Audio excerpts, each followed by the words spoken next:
welcome to Friday's Kitchen. Welcome back if you've been here before. In today's video, we are making these super moist, super tasty blueberry muffins. If you're interested in seeing how I made them, stay tuned. Also, while you're here, I would greatly appreciate it if you would take a moment, look down below, press that red subscribe button, join the family, and come back for some more recipes.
Alright y'all, we have made it to the end of this video. Here are the muffins as soon as they have been removed from the oven. I just have them sitting on a cooling rack.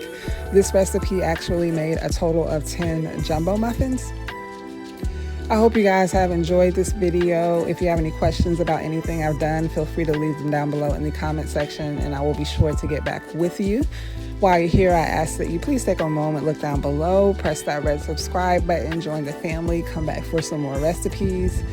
I thank you guys so very much for watching and I will see you in the next video.